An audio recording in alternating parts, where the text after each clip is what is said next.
नमस्कार दोस्तों, प्रयास एकेडमी की हिंदी टेस्ट श्रृंखला में आपका स्वागत है। हम लोग प्रश्न करना प्रारंभ करते हैं। पहला प्रश्न है, निम्नलिखित शब्दों में तत्सम शब्द चुनिए। 4 विकल्प हैं आपके समक्ष। पहला विकल्प है फल, हाथ, आग, आम। आपको छात्रों इसका सही उत्तर देना है। इसका सही उत्तर क्या होगा? इसका सही उत्तर होगा फल। फल क्या है? तत्सम शब्द है। बाकी ये तीनों जो विकल्प हैं ये आपके तद्भव हैं। तो इनके तत्सम क्या होंगे? हाथ का क्या होता है आपका तत्सम? हस्त। आग का क्या होता है तत्सम? अग्नि। आम का तत्सम होता है आम्र। अगले प्रश्न की ओर हम लोग चलते हैं। तेंदुआ शब्द है, 4 विकल्प दिए गए हैं, देशज, विदेशी, तत्सम, तद्भव। इसका सही उत्तर देना है छात्रों आपको। इसका सही उत्तर होगा आपका देशज। क्वेश्चन पूछा जाता है, उत्पत्ति के आधार पर, उत्पत्ति या स्रोत के आधार पर शब्दों के भेद।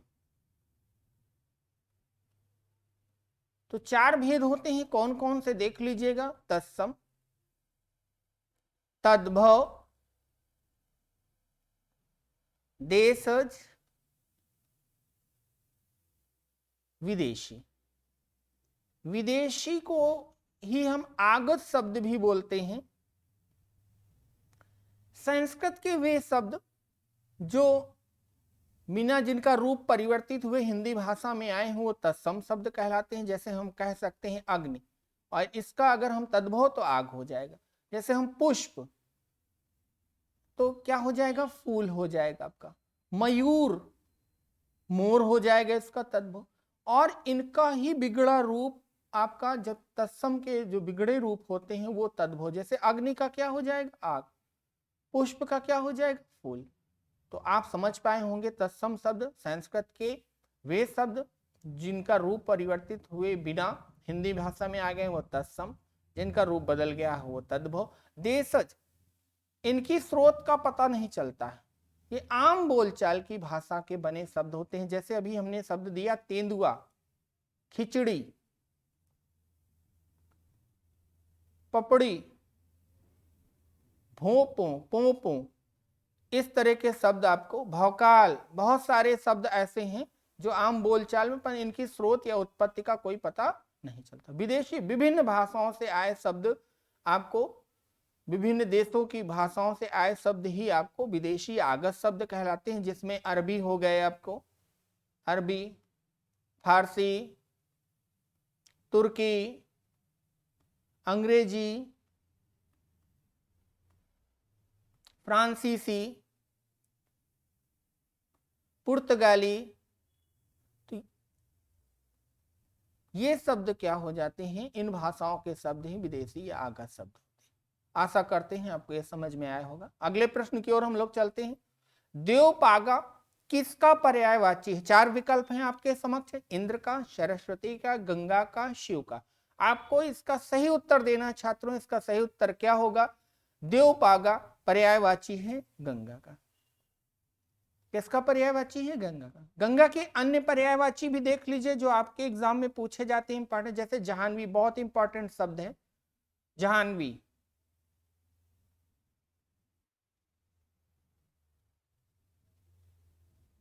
आपका भागीरथी, मंदाकिनी,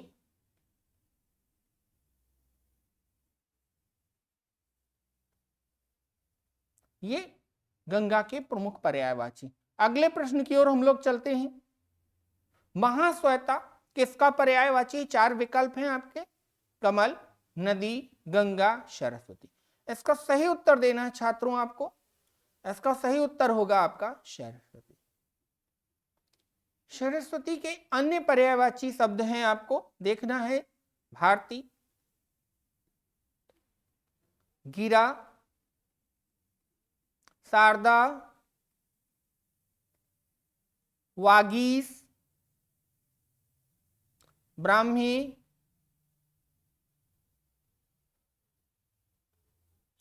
वीणापाणी,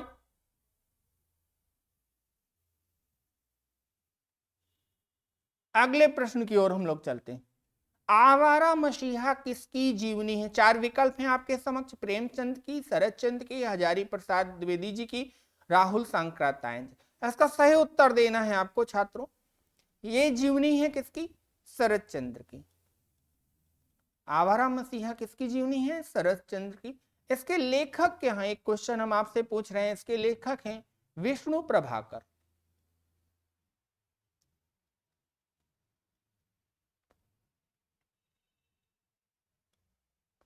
अगले प्रश्न की ओर हम लोग चलते हैं छात्रों। आचरण की सभ्यता निबंध के लेखक हैं, चार विकल्प हैं, सरदार पूर्ण सिंह, भारतेंदु हरिश्चंद्र, जयशंकर प्रसाद, प्रेमचंद। इसका सही उत्तर देना है छात्रों आपको। तो इसका सही उत्तर होगा आपको सरदार पूर्ण सिंह। सरदार पूर्ण सिंह के अन्य प्रसिद्ध निबंध भी हम लोग देख लेते हैं। इनका अन्य महत्वपूर्ण निबंध है आपको सच्ची वीरता,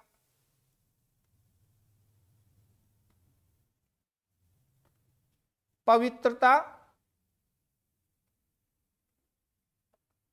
मजदूरी और प्रेम,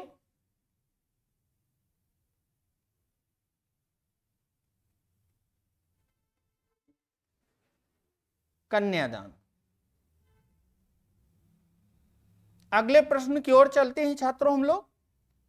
हिंदी साहित्य में प्रथम सूफी कवि के रूप में जाने जाते हैं। चार विकल्प हैं आपके समक्ष। पहला है कुतुबन, दूसरा विकल्प मुल्ला दाऊद, तीसरा विकल्प मंझन, चौथा विकल्प मलिक मोहम्मद जाती। इसका सही उत्तर देना है छात्रों आपको। इसका सही उत्तर होगा आपका मुल्ला दाऊद। इनकी प्रथम रचना, जिसे प्रथम सूफी काव्य भी कहा जाता है आपको, चंदायन। अन्य की रचनाएं देख लीजिए। कुतुबन की है मृगावती,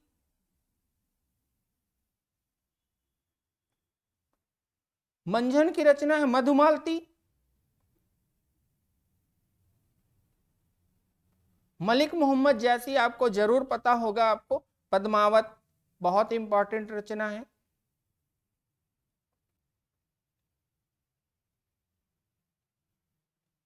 आपको आखिरी कलाम,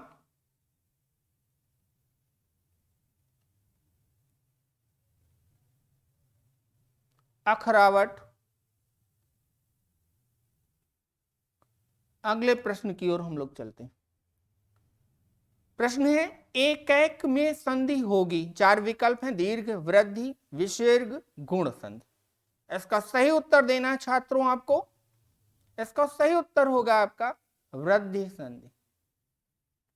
वृद्धि देखिए किन किन मात्राओं के योग से क्या क्या बनता है। इसमें आय और औ बनता है। आय बनता है, देख लीजिए कैसे। आपको आ के बाद ए या आय आए तो ये आय हो जाता है। आ बड़ा आ के बाद ओ औ आए तो ये औ हो जाता है। आप देख लीजिए एक और एक में क्या आपका विच्छेद हो रहा है। एक धन एक, देखिए आ का के साथ आ है और ये ए है, तो ये देखिए आ धन ए मिलके आए, आ धन ए मिलके आए, ये देखिए आय हो रहा। ठीक है, अगले प्रश्न की ओर हम लोग चलते हैं छात्रों। अजंत शब्द में संधि होगी। चार विकल्प हैं व्यंजन संधि, विसर्ग संधि, यण संधि, आयादि संधि। इसका सही उत्तर देना है छात्रों आपको। इसका सही उत्तर होगा आपका व्यंजन संधि। देखिए इसका विच्छेद हम लोग करके देखते हैं अजंत का।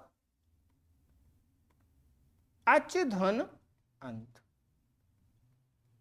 चा का क्या अपने तृतीय वर्ण में बदल गया, किसमें बदल गया? जा में। अजंत, चा का क्या बन गया? जा बन गया। अगले प्रश्न की ओर हम लोग चलते हैं छात्रों। वाणिक छंद का उदाहरण है। चार विकल्प आपके समक्ष है रोला, चौपाई, दोहा, सवैया। इसका सही उत्तर देना है छात्रों आपको। इसका सही उत्तर होगा आपका सवैया। अब देखिए छंद के कितने भेद माने जाते हैं, थोड़ा सा इसको देख लीजिएगा। मूल रूप से दो छंद के भेद माने जाते हैं आपके। पहला है आपको मात्रिक छंद, दूसरा है आपका वाणिक छंद। बहुत एग्जाम में पूछा जाता है, पहला क्वेश्चन तो यही पूछा जाता है, इनके भेद पूछ ले जाते हैं। मात्रिक छंद के प्रमुख उदाहरण कौन कौन से हैं? दोहा, चौपाई, रोला, सोरठा, गीतिका, उल्लाला। ये आपको मात्रिक छंद के उदाहरण हैं। दोहा, चौपाई, रोला, सोरठा, गीतिका, उल्लाला। मात्राओं के आधार पर गणना होती है जिन पदों की, जिन छंदों की, वो मात्रिक छंद। वाणिक छंद के उदाहरण देख लीजिए आप लोग। इसके अंतर्गत आता है इंद्रवज्या, उपेंद्रवज्या,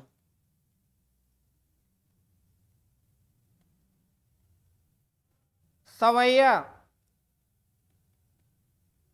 यही आपसे पूछा गया है, सवैया किस छंद का उदाहरण है? वाणिक छंद का उदाहरण है। अगला है मालिनी, आपका बसंत तिलका।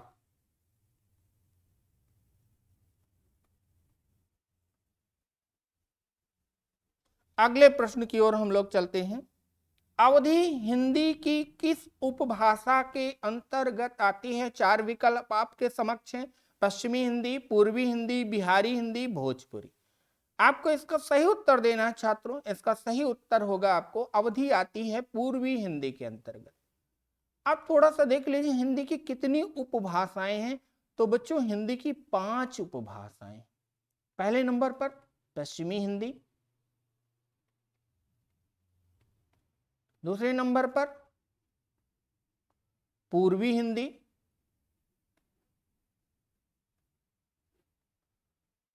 चौथे नंबर पर आपका आ जाता है, तीसरे नंबर पर आपका आ जाता है बच्चों आपको बिहारी हिंदी,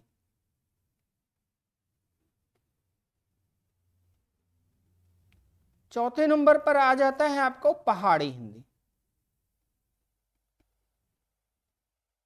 और पांचवें नंबर पे आ जाता है आपको राजस्थानी हिंदी।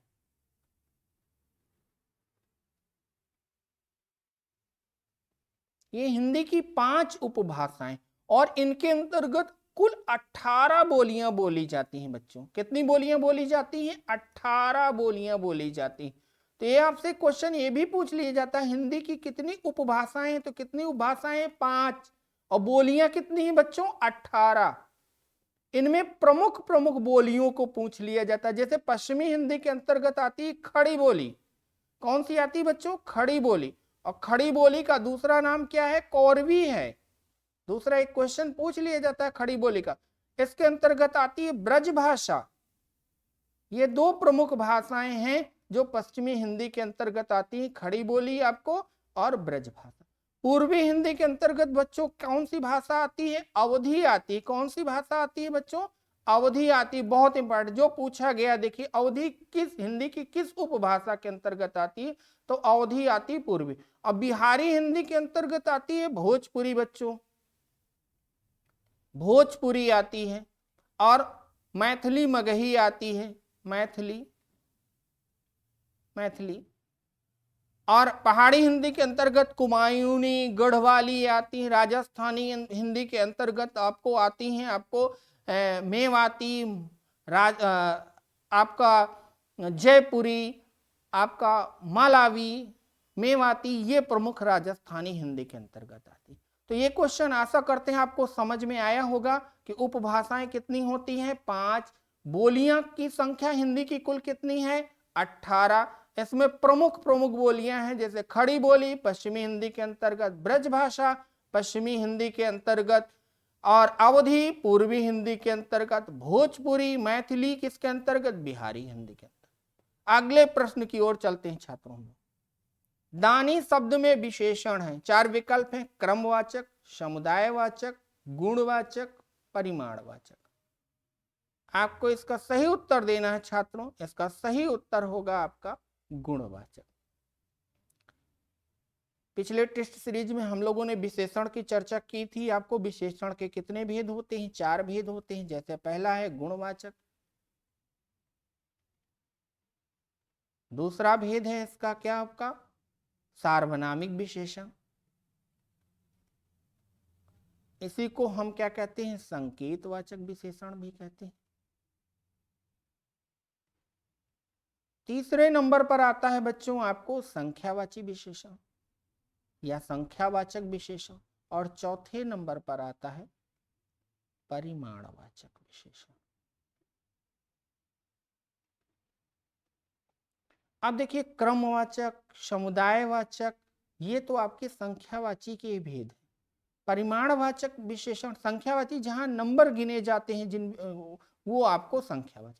नाप तौल वाली वस्तुएं होती हैं, जैसे 2 गज जमीन, 2 गज मलमल, आपको नाप तौल वाली, कुछ आटा, नाप तौल वाली वस्तुएं परिमाणवाचक होती हैं। जहां गुण दोष की बात, जैसे दानी क्या है, एक तरह से गुण है आपका,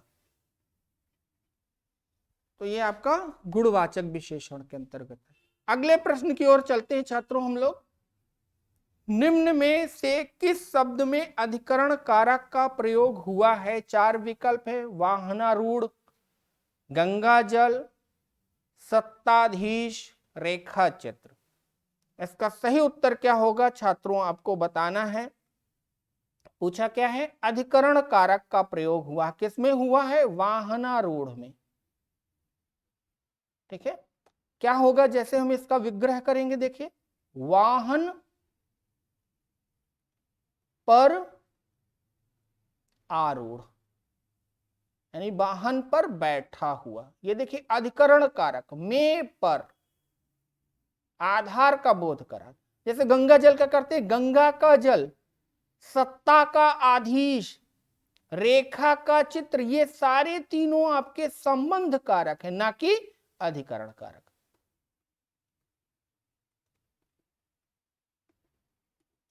अगले प्रश्न की ओर चलते हैं छात्रों हम लोग। निषिद्ध का विलोम है, 4 विकल्प हैं, प्रविधि, विहित, विनीत और विधि। इसका सही उत्तर देना है छात्रों। निषिद्ध का क्या हो जाएगा? विहित। विधि का क्या हो जाएगा? निषेध। विनीत का क्या हो जाएगा आपको? उदंड, एक तरह से। अगले प्रश्न की ओर चलते हैं हम लोग। परमार्थ का विलोम है, 4 विकल्प हैं आपके समक्ष, इसका सही उत्तर देना है आपको। इसका सही उत्तर होगा आपका परमार्थ का स्वार्थ। परमार्थ का क्या हो जाएगा बच्चों? स्वार्थ। अगले प्रश्न की ओर चलते हैं हम लोग। सामिस का विलोम है, 4 विकल्प हैं आपके समक्ष, आमिष, तामसिक, मानसिक, निरामिष। इसका सही उत्तर देना है छात्रों। इसका सही उत्तर क्या होगा आपको? निरामिष।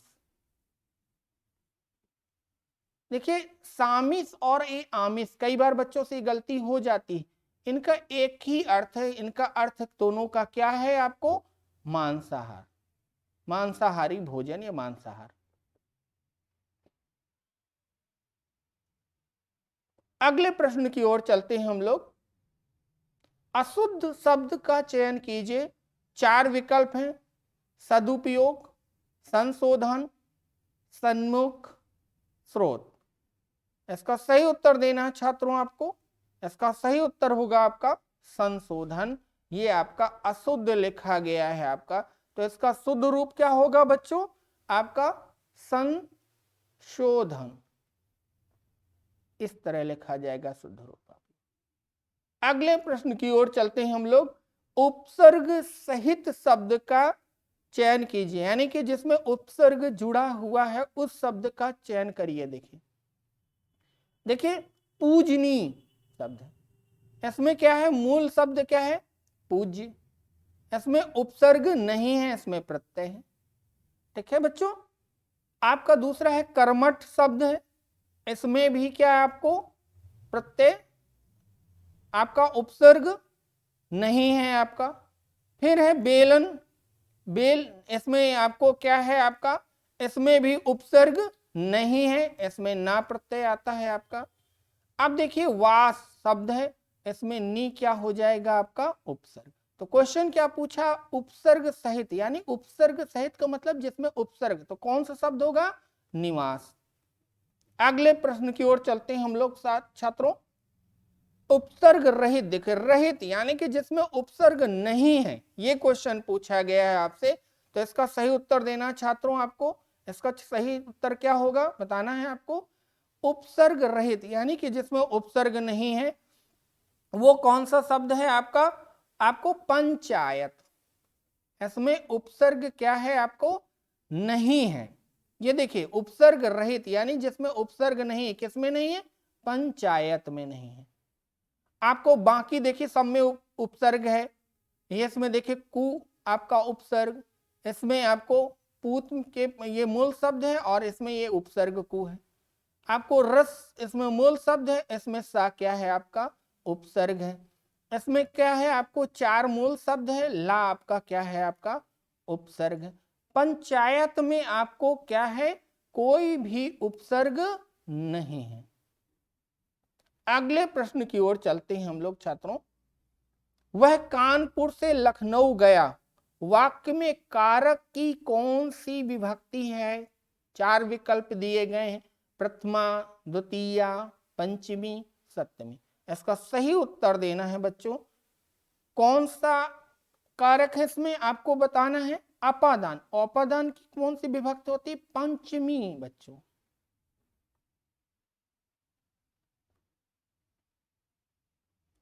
आपको ऐसे मालूम होगा, प्रथमा कर्ता कारक, द्वितीया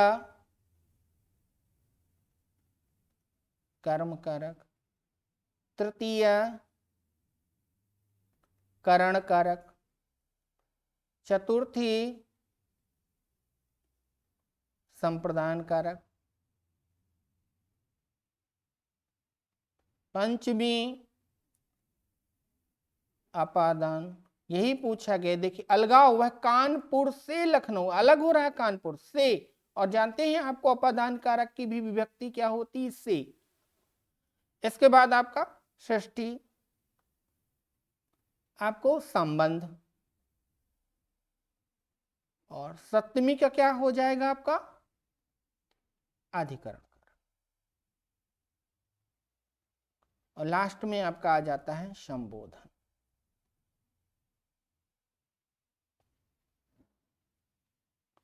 अगले प्रश्न की ओर चलते हैं हम लोग छात्रों।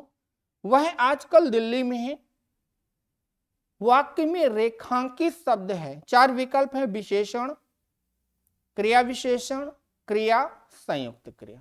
इसका सही उत्तर देना है छात्रों आपको। इसका सही उत्तर क्या होगा, आजकल क्या है, आजकल एक अव्यय शब्द है, और अव्यय क्या है इसमें देखिए क्रिया विशेषण। अव्यय के कितने भेद होते हैं आपको, चार। क्रिया विशेषण,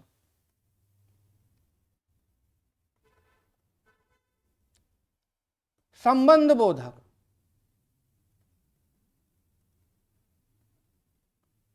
समुच्चय बोधक,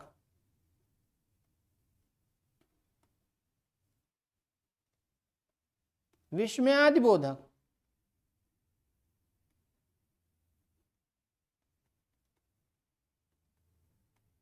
और आपका निपात। अगले प्रश्न की ओर चलते हैं छात्रों। छंद का सर्वप्रथम उल्लेख मिलता है ऋग्वेद में, रामायण में, गीता में और अथर्ववेद में। इसका सही उत्तर देना है छात्रों आपको। इसका सही उत्तर होगा आपको ऋग्वेद। सॉरी। अगले प्रश्न की ओर चलते हैं। अलंकार है, माली आवत देख कर कलियां करे पुकार, फूली फूली चुन लई काल हमारी बार। बताना है इसमें कौन सा अलंकार है बच्चों।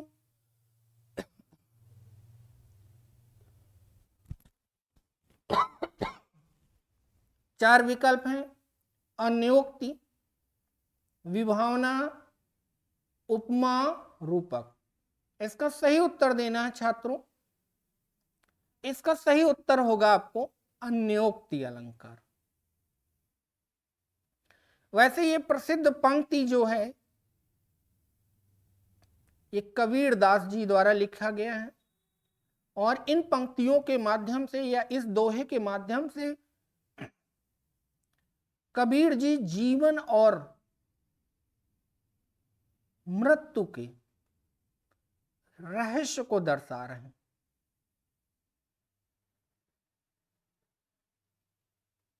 जीवन और मृत्यु को के रहस्य को दर्शा रहे हैं। कहते हैं कि जिस प्रकार माली फूली हुई कलियों को चुन लेता है और कल उनकी बारी आती है, जो नहीं फूली है या कलियां हैं कल वो फूल बनेंगे, उसी तरह जीवन जब ढल जाता है तो यमराज उसके प्राण ले लेते हैं। ये जीवन और मृत्यु के रहस्य को दर्शा रहा है।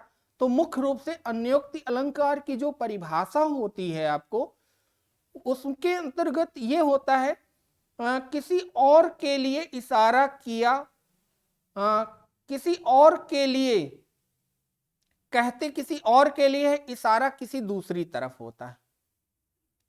जैसे यहां पर देखिए माली जो है कलियों के विषय में कह रहा है, कबीर दास जी कलियों को ओर इशारा करके जीवन और मृत्यु के रहस्य को समझा रहे हैं। अगले प्रश्न की ओर हम लोग चलते हैं। निम्नलिखित में पुल्लिंग शब्द है, छांटना है आपको। 4 विकल्प हैं, शिक्षा, मुर्गी, हवा, दही। इसका सही उत्तर देना है छात्रों आपको। इसका सही उत्तर होगा आपका दही, पुल्लिंग शब्द। वैसे खाने पीने वाली वस्तुएं जैसे आप ले लो रोटी, दाल, सब्जी,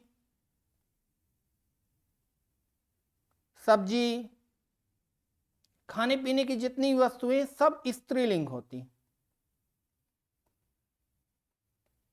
परंतु कुछ इसके अपवाद हैं। जैसे अपवाद क्या हैं आपको, खाने पीने की वस्तुओं के अपवाद क्या हैं जो पुल्लिंग होती हैं? जैसे होती है दही, ये पुल्लिंग है, ये स्त्रीलिंग। रायता, हलवा, पराठा, ये मुख्य रूप से क्या हो जाते हैं बच्चों, आपके पुल्लिंग। देखिए शिक्षा जैसे स्त्रीलिंग, मुर्गी भी स्त्रीलिंग है, हवा, इनको आप। और हिंदी में जो लिंग का निर्धारण होता है वह प्रयोग और अर्थ के आधार पर होता है। हिंदी में लिंग का निर्धारण किस आधार पे होता है? प्रयोग और अर्थ के आधार पर। आप जैसे प्रयोग करके शिक्षा दी जाती है। मुर्गी वह देखिए स्त्रीलिंग शब्द है, हवा चल रही, आप प्रयोग करके देखिए। ठीक है, अगले प्रश्न की ओर चलते हैं। देखिए ये भी एक अलंकार का उदाहरण है बच्चों, और अलंकार है, बिनु पद चले सुने बिनु काना, कर बिनु करम करे विधि नाना, आनन रहित सकल रस भोगी, बिनु बानी बक्ता बड़ योगी। इसमें अलंकार बताना है। 4 विकल्प है, विभावना, श्लेष, यमक, संभावना। इसका सही उत्तर क्या होगा छात्रों, आपको देना है। इसका सही उत्तर होगा आपको विभावना। क्या होगा बच्चों? विभावना। विभावना अलंकार की प्रमुख परिभाषा होती है जहां बिना कारण के कार्य हो, जहां बिना कारण